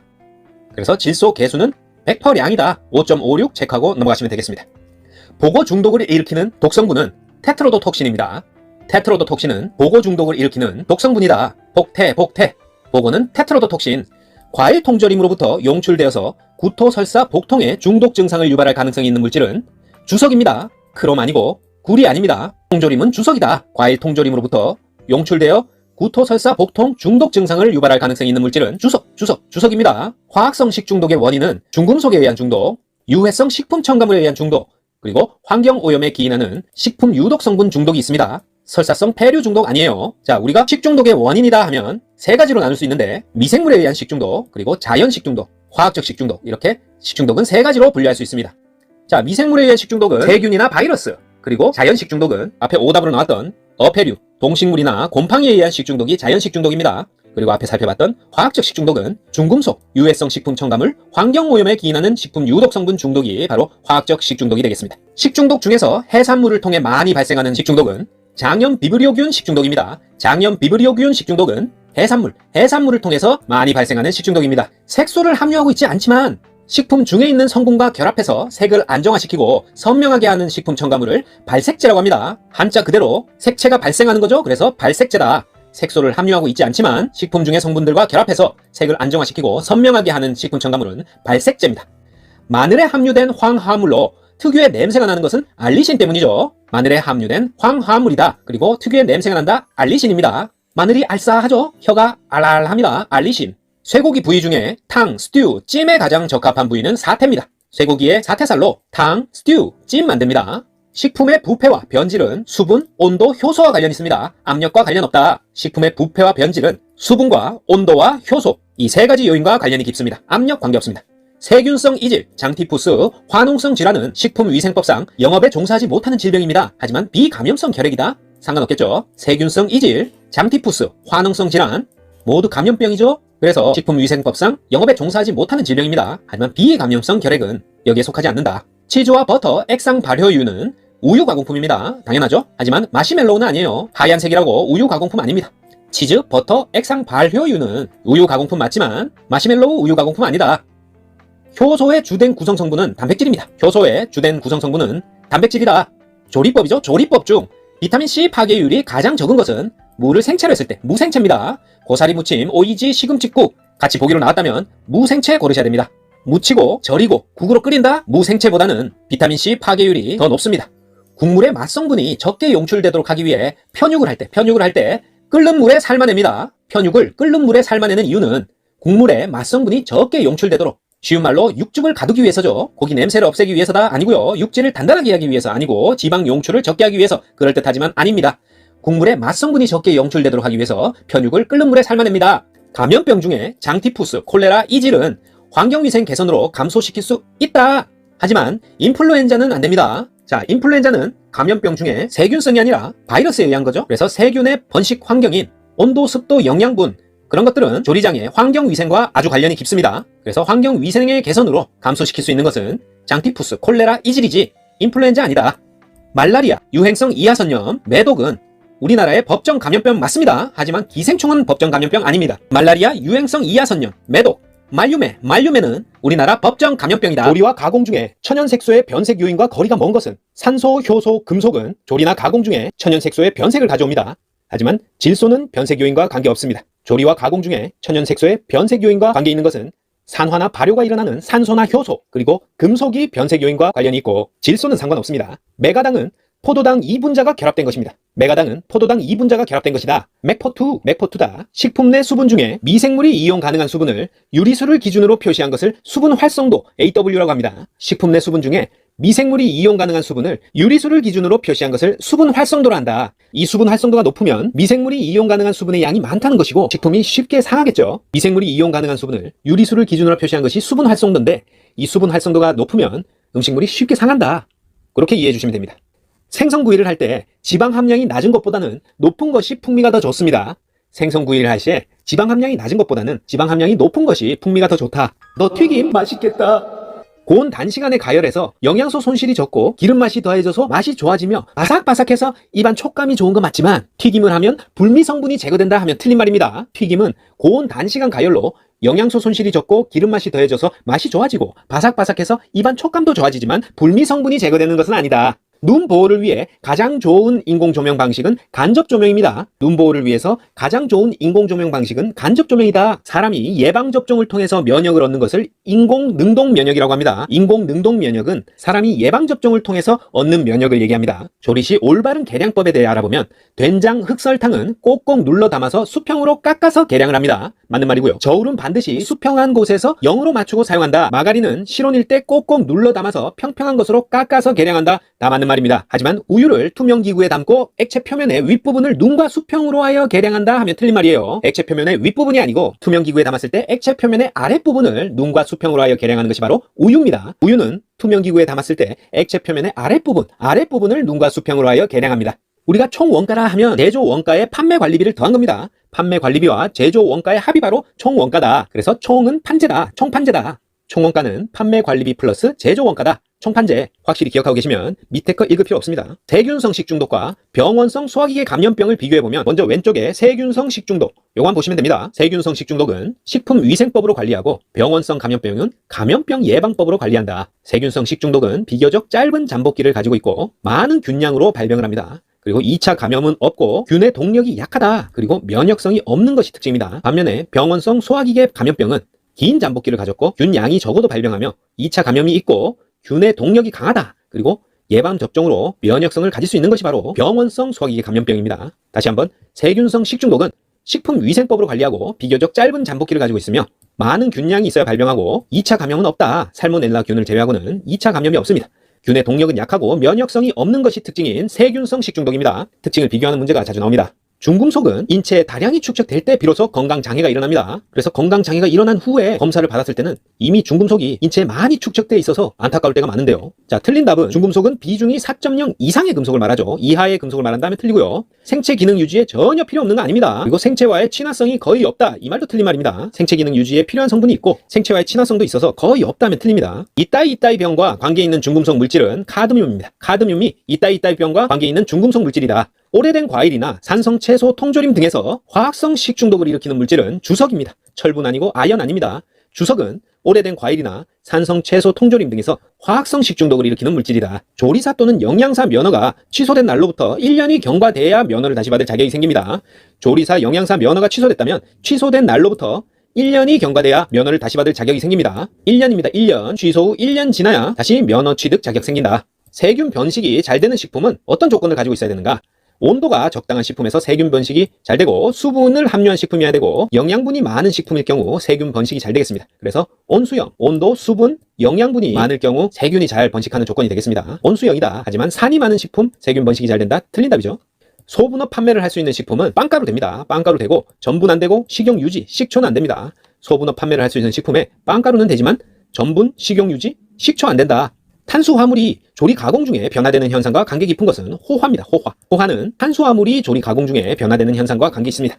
홍차는 효소적 갈변 반응에 의해 색을 나타냅니다. 홍차가 색을 나타내는 반응은 효소적 갈변 반응이다. 기호와 맛, 이 관능은 식품 첨가물을 넣어서 만족시킬 수 있는데요. 관능을 만족시키는 식품 첨가물에는 동클로로필린 나트륨, 질산나트륨, 아스파탐 모두 관능 식품 첨가물에 들어가지만 소르빈산은 아니다. 동클로로필린 나트륨, 질산나트륨, 아스파탐은 관능을 만족시키는 식품 첨가물이지만 소르빈산은 아니다. 생선 및 육류의 초기 부패 판정 시의 지표는 휘발성 염기질소, 암모니아, 트리메틸아민 모두 생선 및 육류의 초기 부패 판정 시의 지표들입니다. 하지만 아크롤레인은 아닙니다. 아크롤레인은 기름이 끓을 때 나오는 나쁜 화합물이죠. 생선 및 육류의 초기 부패 판정 시의 지표는 휘발성 염기질소, 암모니아, 트리메틸아민이다.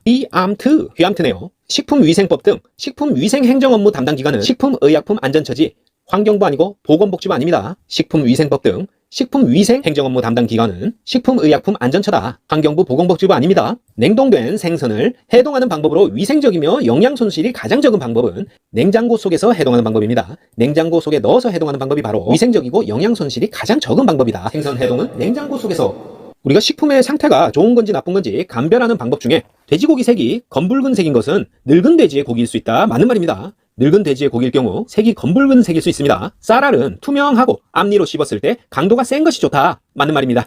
그리고 생선은 안구가 돌출되고 비늘이 단단하게 붙은 것이 좋다. 맞습니다. 생선 고를 때는 안구 돌출, 비늘이 단단하게 붙은 것을 골라야 됩니다. 하지만 닭고기의 뼈 관절 부위가 변색된 것은 변질된 건 아닙니다. 그래서 변질된 것으로 맛이 없다 하면 틀린 답이에요. 닭고기의 뼈 부위가 변색된 것은 냉동됐다가 해동해서 닭피의 적혈구 때문에 그런 거라고 합니다. 그래서 변질된 건 아니다. 알아두시고요. 색소를 보존하기 위한 방법으로 매실찌를 담글 때는 소엽, 차조기 잎을 넣는다 맞는 방법이고요. 연근을 졸일 때는 색소 보존을 위해서 식초를 넣습니다. 그리고 햄 제조 시에는 질산칼륨을 넣으면 색소를 보존할 수 있습니다. 하지만 녹색 채소를 데칠 때 식초를 넣는다고 녹색이 더 선명해지는 게 아니고 보통 소금을 넣습니다. 그래서 녹색 채소를 데칠 때 식초 넣는다 틀린 답입니다. 매실찌 담길 때 차조기, 소엽 넣고 연근 졸일 때 식초 넣는다. 햄 제조 시에는 질산칼륨 넣는다. 다 맞는 답입니다. 그리고 녹색 채소 데칠 때는 식초 말고 소금 넣는다. 생선을 씻을 때 주의해야 될 사항을 보면 냉수를 사용하고 표면 점액은 잘 씻어냅니다. 그리고 칼집을 낸 후에는 더 이상 씻지 않습니다. 하지만 물에 소금을 10% 정도 타서 씻는다 너무 많아요. 바닷물 농도인 3.5% 정도 소금을 타서 씻는 게 맞습니다. 생선 씻을 때는 냉수 사용하고 표면 점액은 씻어내고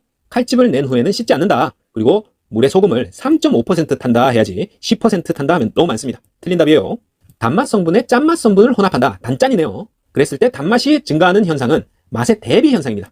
단짠 대비다. 단맛 성분에 짠맛 성분을 혼합해서 단짠 했을 때 단맛이 증가하는 현상은 맛의 대비 현상이다. 단짠 대비 현상입니다. 브로멜린이 함유되어 있어 고기를 연하게 하는 고기 연화시에 이용되는 과일은 파인애플입니다.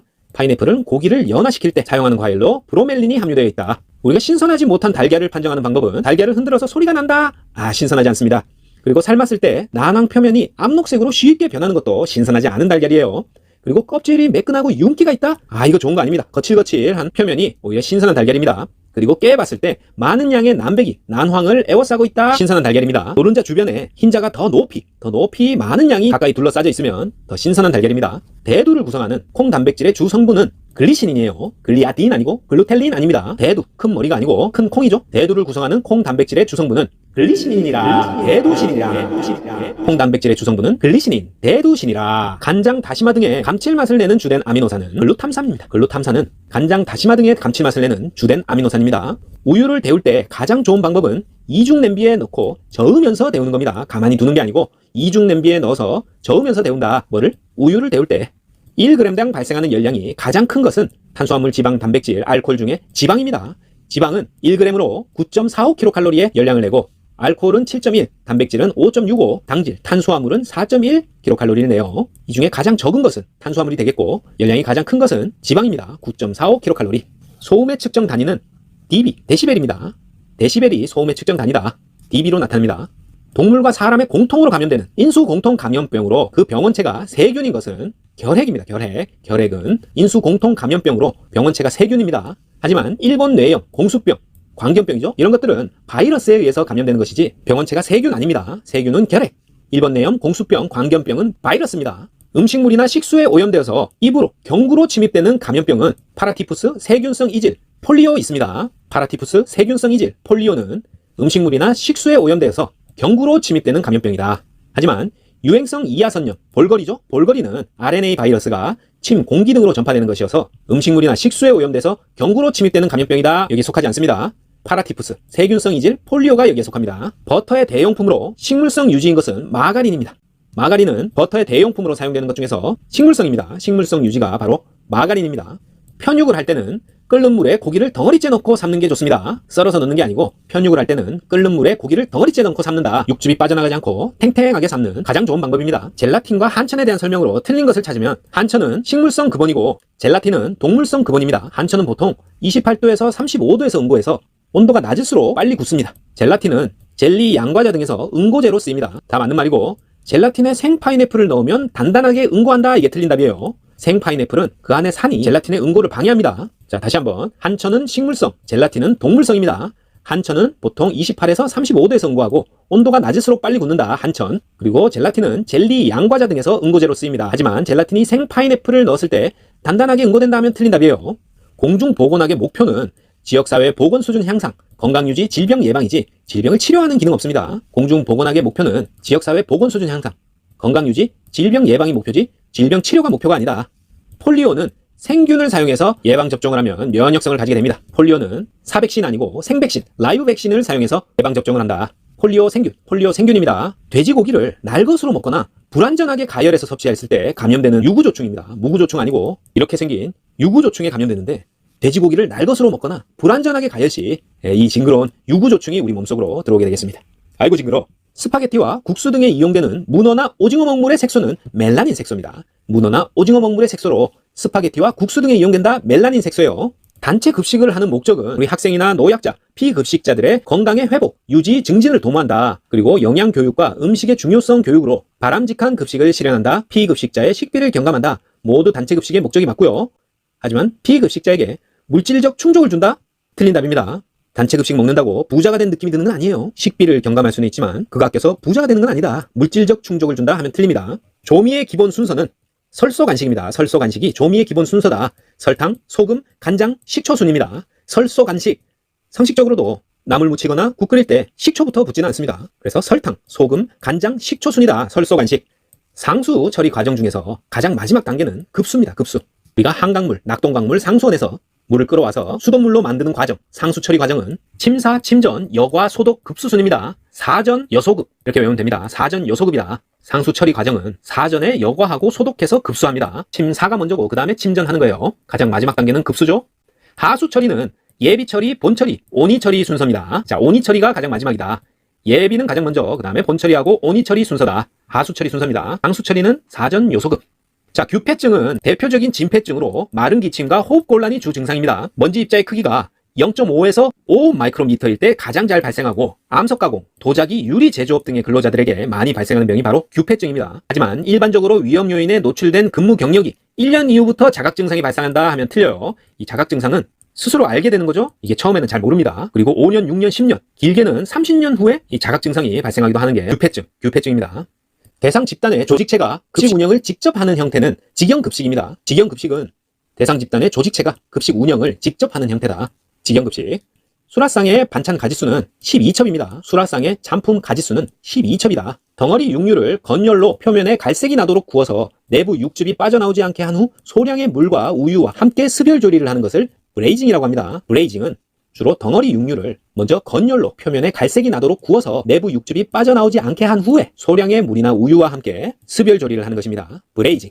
기억해 두시고, 한천 젤리를 만든 후에 시간이 지나면 표면으로 수분이 빠져나오는 현상을 이장 현상이라고 합니다. 이장 현상은 한천 젤리를 만든 후에 시간이 지나면 표면으로 수분이 빠져나오는 현상입니다. 이장 현상. 자, 인분을 사용한 밭, 똥을 밭에다 사용했을 때 특히 경피적 감염을 주의해야 하는 기생충은 십이지장충입니다. 똥거른 밭에서는 십이지장충을 조심해라. 인분을 사용한 밭에서 경피적 감염을 주의해야 하는 기생충은 십이지장충입니다. 자, 무구조충, 민촌충 감염의 올바른 예방 대책은 소고기를 반드시 가열해서 섭취하는 것입니다. 무구조충, 민촌충 감염의 올바른 예방 대책은 소고기의 가열 섭취다. 쥐에 의해서 옮겨지는 감염병은 패스트입니다. 이 패스트 옮기는 쥐는 쥐패버려야 됩니다. 쥐패스트.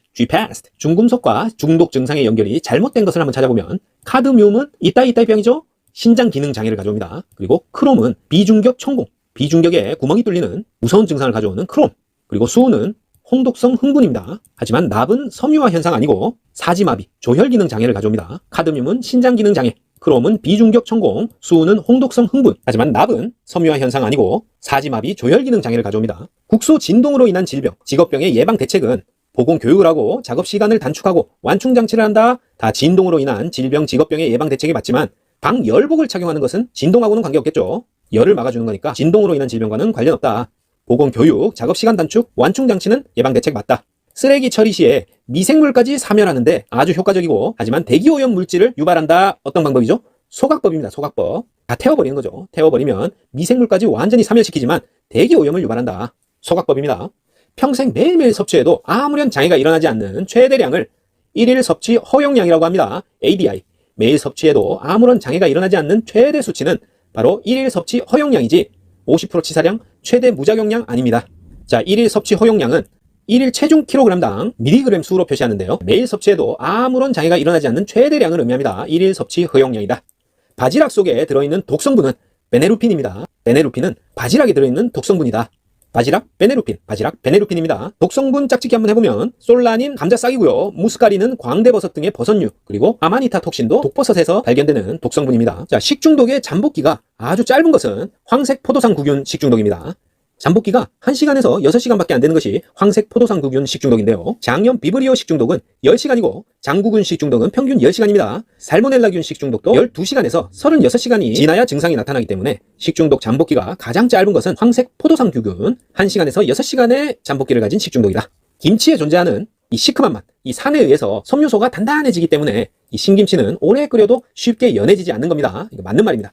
김치에 존재하는 산에 의해서 섬유소가 단단해지기 때문에 신김치는 오래 끓여도 쉽게 연해지지 않는다. 그 이유가 산에 의해 섬유소가 단단해지기 때문이다. 요거 기억하시고요. 적외선에 속하는 파장은, 자, 우리가 광선의 파장이 자외선이 가장 짧고요. 그 다음에 가시광선, 적외선 순인데요. 가시광선의 범위를 알면 자외선과 적외선의 파장 범위도 바로 생각해내실 수 있습니다. 가시광선이 380에서 780 나노미터니까 자외선은 그보다 짧겠고 적외선은 그보다 길겠죠? 그래서 적외선은 가시광선보다 파장이 기니까 780보다 긴 800 나노미터다. 그러면은 적외선이 속하는 파장이 되겠습니다. 자외선은 380 나노미터 아래쪽이겠죠? 그보다 짧은 파장이 바로 자외선의 파장이다. 매개 곤충과 질병을 바르게 한번 짝지어보면, 자, 지금은 별로 없는 이는 발진 티푸스를 매개합니다. 아까 쥐하고 이 벼룩은 패스트입니다. 패스트를 매개하는 동물이 되겠고, 그 다음에 모기는 사상충증입니다. 그리고 쥐와 설치류들은 렙토스피라증을 매개하는 동물입니다. 여기 동물이겠네요. 매개 곤충이 아니라. 다시 한번, 이는 발진 티푸스, 쥐와 벼룩은 패스트, 그리고 모기는 사상충증, 쥐 같은 설치류들은 렙토스피라증입니다. 냉동식품의 특징은 미생물 발육을 저지하여 장기간 보존 가능하다 하면 맞고요. 저장 중 영양 손실이 적다, 그리고 산화를 억제하여 품질 저하를 막는다, 다 맞는 말입니다. 하지만 완만하게 동결해서 조직이 좋다 하면 틀리겠죠. 급속 동결해야 조직이 그대로 살아있습니다. 그래서 냉동식품은 완만 동결 아니다. 생선에 레몬즙을 뿌리면은 생선 비린내가 감소하고 산성이 돼서 미생물 증식이 억제되고 단백질이 응고됩니다. 다 맞는 말이고요. 하지만 신맛이 가해져서 생선이 부드러워진다 하면 틀린 말입니다. 단백질이 응고되기 때문에 더 탱탱해지고 식감이 살아나지 생선이 부드러워진다 하면 틀립니다. 식혜를 만들 때 엿기름을 당화시키는 데 가장 적합한 온도는 50에서 60도입니다. 식혜를 만들 때 엿기름을 당화시키는 데 가장 적합한 온도는 50에서 60도다.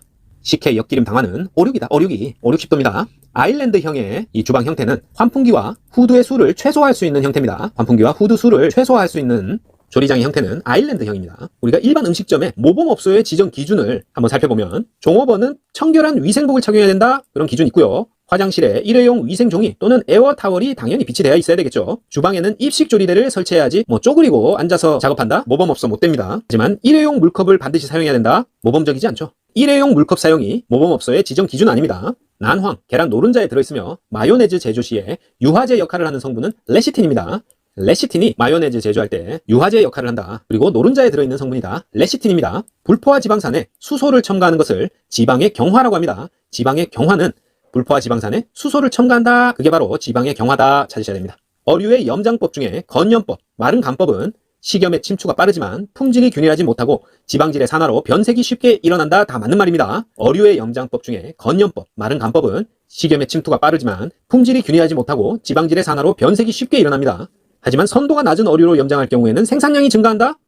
틀린 답이겠죠. 닭고기 20kg으로 닭강정 100인분을 판매한 매출액이 100만원이라면 닭고기의 킬로그램당 단가를 12,000원에 구입하였고 총 양념 비용으로 8만원이 들었다. 식재료의 원가 비율을 찾으시오. 자, 식재료의 원가 비율 구하는 문제입니다. 결국에는. 그럼 이 원가 비율이 뭔지 알고 있어야 되겠죠? 원가 비율은 매출액 중에 원가가 얼만큼 들었냐 하는 것이니까 원가를 매출액으로 나눠주면 됩니다. 그럼 비율이 나오겠죠. 매출액에서 차지하고 있는 원가의 비율이니까 원가에서 매출액을 나눈다. 이것만 기억하시면 됩니다. 지금 매출액이 얼마였죠? 100만원이었죠. 그리고 원가는 자 항상 닭고기하고 양념을 더해야 됩니다. 닭고기 원가가 있고 양념 원가가 있을 텐데 그 두 개를 더해야 됩니다. 자, 닭고기 원가는 킬로그램당 12,000원이니까 20kg를 사면 12,000원 곱하기 20해서 24만원이 되겠고 그 다음에 양념은 8만원이 들었죠? 그래서 닭고기 원가와 양념 원가를 다 합치면 32만원이 됩니다. 24만원 더하기 8만원. 그러면 이제 매출액 100만원 나왔고 원가 32만원 나왔으니까 이 원가 비율은 바로 32%가 되는 거겠죠? 그래서 우리 시험이 이런 계산 문제를 엄청 어렵게 만들지 않기 때문에 숫자가 아주 쉽게 주어질 겁니다. 그래서 매출액은 이쪽이 100%가 되기 때문에 보통 100단위로 100만원 이렇게 나오고 이 원가만 구하면 되는데 원가는 닭고기하고 양념 합쳐야 된다. 그것만 기억하시면 이 숫자가 좀 복잡해 보여도 아주 쉽게 계산할 수 있는 그런 문제입니다. 열에 의해서 가장 쉽게 파괴되는 비타민은 비타민 C입니다. 비타민 C는 열에 의해서 가장 쉽게 파괴된다. 자, 아까 봤던 자외선, 가시광선, 적외선, 아까는 파장의 길이를 알아봤고요. 자, 각각이 가진 특성을 한번 알아보면 자외선은 짧은 파장이었죠? 380나노미터 이하의 짧은 파장, 피부 홍광과 색소 침착을 가져오고 우리 몸에서 비타민 D를 생성하게 하는 자외선입니다. 피부에 기미 주근깨를 생성하지만 우리 몸속에 비타민 D를 생성하는 자외선, 요 가시광선은 우리 눈이 볼 수 있게 하죠. 색채를 부여하고 명암을 구분할 수 있게 해주는 아주 고마운 가시광선입니다. 그리고 적외선은 파장이 길고 780 이상으로 길고 따뜻한 게 특징입니다. 그리고 일사병과 백내장을 유발할 수도 있다. 이 장점과 단점을 모두 가진 자외선과 적외선입니다. 알아두시고 가열에 의해서 고유의 냄새 성분이 생성되는 것은 장어구이, 스테이크, 커피 모두 가열했을 때 냄새가 상상되죠? 하지만 포도주는 아닙니다. 포도주는 가열한다고 독특한 또 다른 고유의 냄새가 생성되진 않습니다. 장어구이, 스테이크, 커피는 가열했을 때 고유의 냄새 생성된다.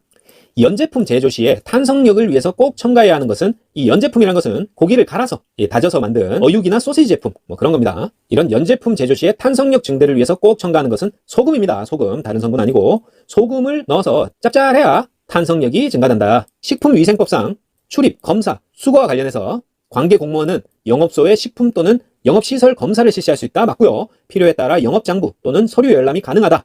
출입, 검사, 수거 또는 열람 시에 그 권한을 표시하는 증표를 지니고 이를 관계인에게 내보여야 한다. 당연한 말이죠. 하지만 관계 공무원은 영업상 사용하는 식품 등의 검사를 위해서 필요한 최소량이더라도 무상으로 수거할 수 없다? 아닙니다. 무상으로 수거할 수 있습니다. 뭔가 문제가 있어 보이니까 검사를 하려고 수거해 가는 거겠죠? 공무원이 맛집에 찾아와서 공짜로 먹으려고 검사 좀 해봅시다 이런 거 아니에요. 그래서 검사를 위해서 필요한 최소량은 무상으로 수거할 수 있다 해야지 최소량이더라도 무상으로 수거할 수 없다 하면 틀립니다. 밀가루 반죽 시에 넣는 첨가물들은 소금, 설탕, 유지, 달걀이 있습니다. 자, 각각의 기능은 유지는 글루텐 구조 형성을 방해해서 반죽을 부드럽게 한다. 맞는 말입니다. 하지만 소금은 점성을 증가시키지 글루텐 단백질을 연화시키고 밀가루 반죽의 점탄성을 떨어뜨린다 하면 틀렸겠죠. 그리고 설탕은 유지와 마찬가지로 글루텐 결합을 방해합니다. 그래서 글루텐 망사 구조를 치밀하게 해서 반죽을 질기고 단단하게 한다 하면 이건 소금이지 설탕 아닙니다. 그리고 마지막으로 달걀을 넣고 가열하면 단백질의 연화작용, 벌써 틀렸죠? 단백질은 응고작용, 부드럽게 하는 게 아니고 단단하게 뭉쳐지게 됩니다. 반죽이 부드러워진다, 틀렸습니다. 그래서 다시 한번 보면 유지는 글루텐 구조 형성을 방해해서 부드럽게 하는 거 맞고요. 소금은 점탄성을 증가시키고 글루텐 망사 구조를 치밀하게 하고 반죽을 질기고 단단하게 하는 게 소금이고, 설탕은 글루텐 결합을 방해하고 달걀을 넣고 가열하면 단백질이 응고된다, 반죽이 부드러워진다 하면 틀렸습니다. 생선의 자기소화 원인은 단백질 분해 효소입니다. 단백질 분해 효소가 바로 생선의 자기소화 원인인데, 이 자기소화라는 것 자체가 이 미생물의 활동이기 때문에 이게 생선의 숙성과도 관련이 있고 이 생선의 비린내하고도 관련이 있습니다. 그런데 그 원인을 찾으라 하면 단백질 분해 효소, 이렇게 답을 찾으셔야 됩니다. 식품의 제조 공정 중에서 발생하는 거품을 제거하기 위해 사용되는 식품 첨가물은 소포제다. 미생물의 발육을 억제하여 부패나 변질을 방지할 목적으로 사용되는 것은 안식향산 나트륨입니다. 미생물의 발육을 억제, 그리고 부패나 변질을 방지, 그게 키워드죠. 그래서 식품을 안심하고 먹을 수 있게 만드는 안식향산 나트륨입니다. 안심향산 나트륨. 경구성 감염병과 비교할 때 세균성 식중독의 특성은 잠복기가 짧다, 이거 맞습니다. 여름에 세균성 식중독 걸리면은 그날 저녁 바로 뉴스에 나오죠. 바로 배 아프고 설사하고 난리 납니다. 어디 급식에서 집단 발병했다, 바로 뉴스에 나옵니다. 그래서 세균성 식중독은 잠복기가 짧다, 소량의 균으로 발병한다, 이건 경구 감염병이죠. 세균성 식중독은 많은 양의 균으로 발병합니다. 그리고 2차 발병률이 매우 높다, 이것도 경구 감염병의 특징이고요. 세균성 식중독은 2차 발병률이 낮습니다. 그리고 수인성, 물을 오염시켜서 감염되는 그런 경우가 많다, 그건 경구 감염병이나 세균성 식중독이나 공통되는 상황입니다. 그래서 경구 감염병과 비교해서 세균성 식중독의 특성을 살펴보면 잠복기가 짧다, 대량의 균으로 발병한다, 2차 발병률 낮다, 그런 특성을 가지고 있습니다. 세균성 식중독, 화학물질에 의한 식중독으로 일반 중독 증상과 시신경의 염증으로 실명의 원인이 되는 물질은 메틸알코올입니다. 보통 술의 원료가 되는 에틸알코올 말고 공업용으로 많이 쓰죠. 이 메틸알코올은 화학물질에 의한 식중독을 유발합니다.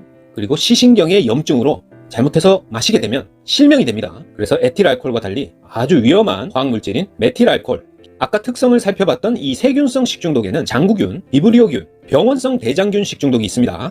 하지만 노로바이러스 식중독은 바이러스죠? 세균성 식중독 아닙니다. 세균성 식중독에는 장구균 식중독, 비브리오 식중독, 병원성 대장균 식중독, 장비병, 같이 캠핑 가던 친구가 장비병에 걸려서 맨날 장비만 챙기더니 이 식재료 관리를 소홀히 해서 캠핑 갔다가 세균성 식중독 걸렸습니다. 장구균, 비브리오, 병원성 대장균 식중독, 장비병입니다. 장비병 식중독은 세균성 식중독.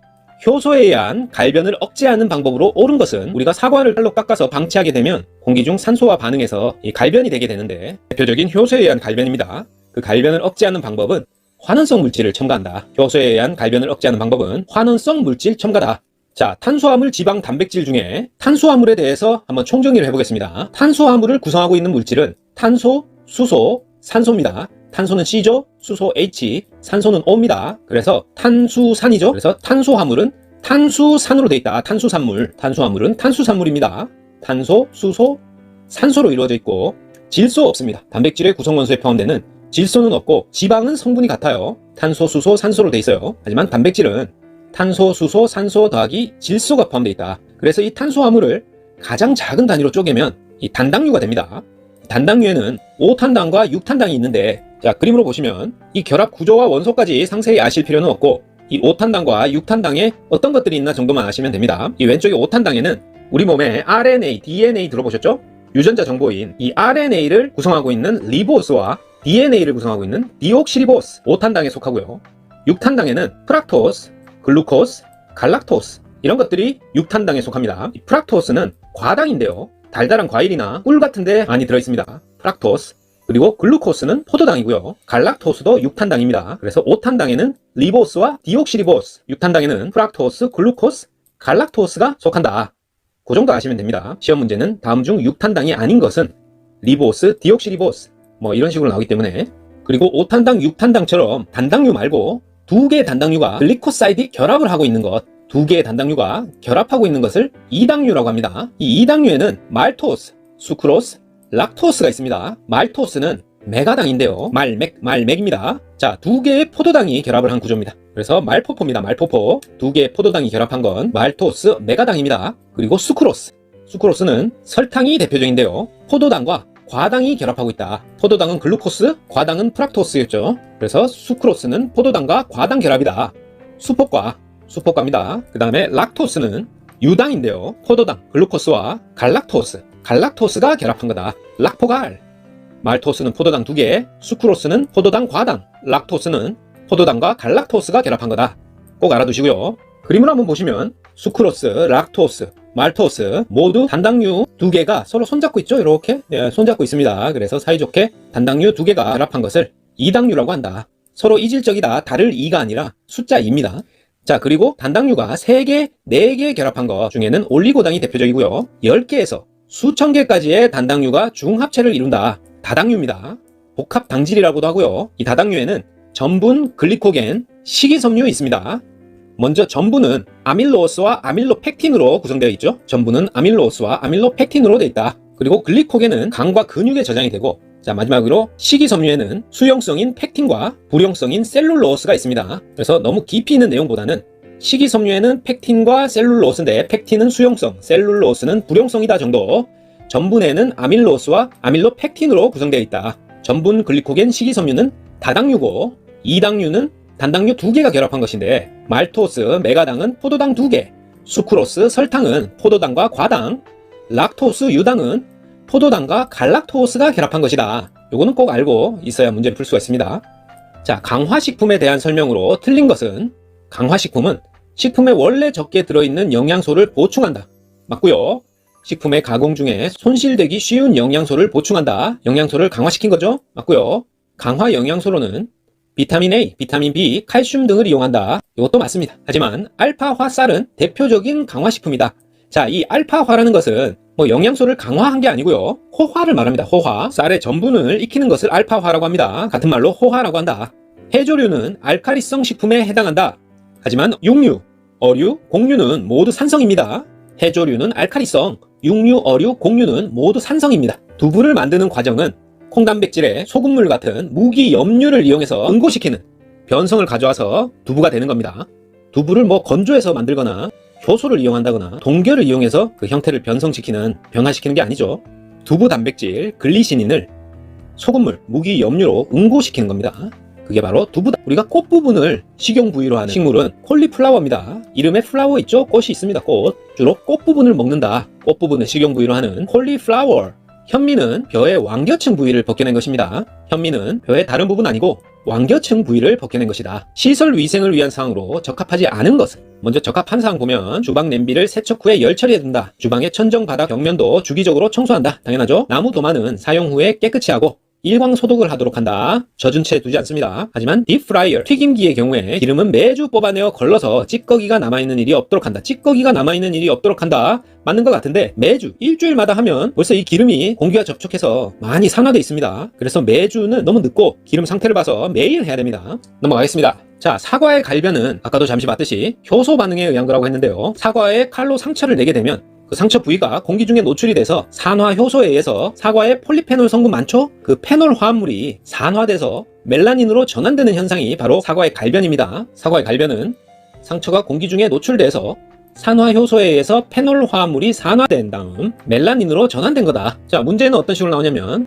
사과를 깎아 방치했을 때 나타내는 갈변 현상과 관계없는 것은 했을 때 산화 효소 관계 있죠? 산소 관계 있습니다. 페놀류, 사과의 폴리페놀이 산화된다고 했죠? 갈변과 관련 있고 섬유소 관계 없습니다. 사과의 갈변은 상처가 공기 중에 산소에 노출돼서 산화 효소에 의해서 페놀 화합물이 산화돼서 멜라닌으로 바뀌는 현상이다. 자, 아까 탄수화물에 대해서 알아봤는데요. 이 다당류에는 간과 근육에 저장된다고 했던 글리코겐 들어가죠? 그리고 펙틴. 자, 식이섬유 중에 수용성 식이섬유였던 펙틴, 다당류 들어가고, 글루코만난, 이것도 다당류에 속합니다. 글루코만난. 곤약이나 이 식이섬유의 일종입니다. 하지만 젤라틴은 아니다. 젤라틴 다당류가 아니고 젤라틴은 콜라겐에서 유래한 단백질입니다. 젤라틴은 콜라겐에서 유래한 단백질이 86%, 수분이 12% 이렇게 구성되어 있습니다. 그래서 다당류에는 글리코겐, 펙틴, 글루코만난, 식이섬유와 그리고 전분이 또 다당류겠죠? 전분이 아밀로펙틴과 아밀로스로 이루어진 전분이 또 다당류가 되겠습니다. 식품 재고관리 방법 중에 최근에 구입한 식품부터 사용하고, 그래서 가장 오래된 물품이 재고로 남게 되는 것은 최근에 구입해서 창고로 들어온 거죠. 그러니까 후입이다.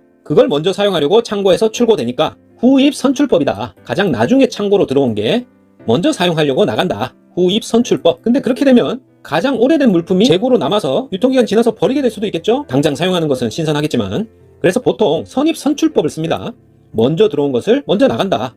그게 좀 상식적이죠. 총평균법은 유통 기간으로 하는 게 아니라 제품 단가로 재고를 관리하는 방법입니다. 단가를 평균 낸다 이렇게 생각하시면 됩니다. 그리고 최소 최대 관리법은 최소일 때와 최대일 때의 그 두 시점을 비교를 해서 관리를 한다 이런 말이겠죠. 그래서 최근 구입한 식품부터 사용을 한다. 후입 선출법입니다. 소금물 중에 불순물이 가장 많고 배추를 절이거나 젓갈을 담글 때 주로 사용하는 것은 호렴입니다. 호렴. 불순물이 많고 배추 절일 때나 젓갈 담글 때 사용하는 것은 호렴이지 제제염, 식탁염, 정제염 아닙니다. 불순물 많고 배추 절일 때, 젓갈 담글 때 호렴 사용합니다. 자, 쉬운 계산 문제 또 하나 해볼까요? 판매 가격이 5,000원인 메뉴에 식재료비가 2,000원인 경우 이 메뉴의 식재료비 비율은 자, 판매 가격 5,000원인데 재료비 2,000원이다. 몇 퍼센트죠? 그냥 딱 봐도 40% 나옵니다.